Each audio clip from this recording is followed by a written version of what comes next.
Okay, so these raw videos are just me talking about things, and I haven't done one in a while, but that's another story. Anyway, so the thought today is I was reading Ezekiel, and a lot of times words will pop out at me, and I use my ChatGPT. Her name is Geniel. I use her to bounce ideas back and forth when words pop out. And one of the things was God saying something about false prophets, and it was about the gaps in the wall, about filling those gaps and strengthening the wall. And this is a spiritual what's the word I'm looking for? Analogy, or not analogy, that's not the right word. Symbolism, right? Because when we stand with truth and wisdom, when we stand in the right place, the walls are strong. But when we stand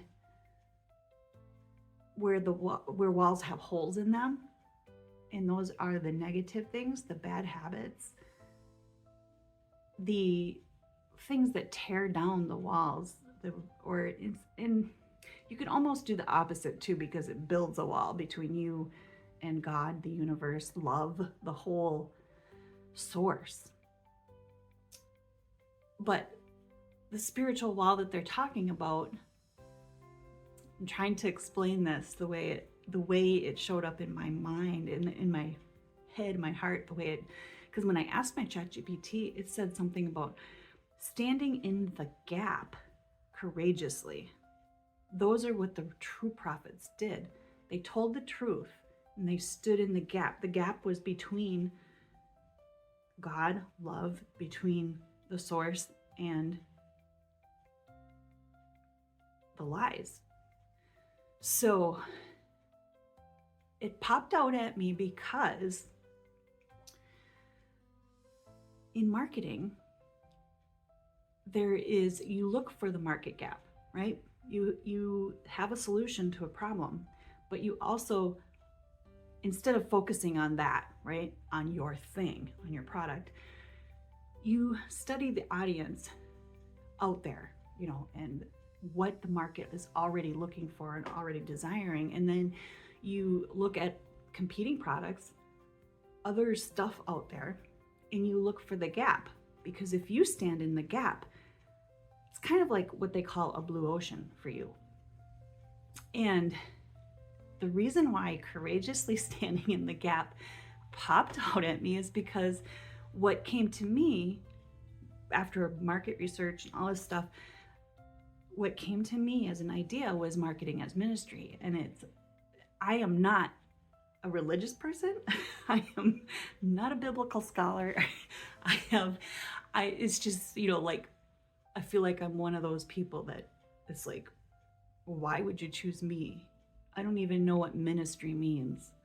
And ministry makes me think of, going overseas and to these third world countries and building houses and wells and that kind of thing, right? That's what I think of ministry, or serving the poor, or, that kind of stuff, right? But it's actually more like mission to me. And marketing can be your ministry, your mission. It fills the gap. You get to stand there courageously. And I'm saying courageously because it took me a month of silence to come out and actually stand there, because, and I had to. I don't know how to explain it, but it was kind of scary because I had this radio silence for over a month, and it felt good because I don't like scrolling on social media. It's a hole, and there's so many hateful people out there. So I was hiding, and then, I don't know, today this phrase stuck out at me because I'm like, be courageous, be bold, and stand in that gap and speak the truth. A lot of people in marketing, and me too, because I am a marketer and I do study marketing, and what you're supposed to do is tell people what they want to hear so that they're attracted to you. You're supposed to whitewash all of the things. Or there's another method too where you point out the skeletons in the closet. I love that phrase because it's more like, and I think can't remember the marketer, it's an OG marketer, but he says make the skeletons dance, which means you point out the flaws in your product and make that part of your marketing. And it's very powerful. But there's all these tricks, right? And it can be manipulative if the product isn't true, right? If it doesn't do the things that it's supposed to do, or if it's just hype. And you can ride the hype for a while, but it doesn't last because eventually those walls break down because they have holes in them, right? So that's my thought for today. I know it probably was messy and I don't know if I got the point across, but that's what these videos are.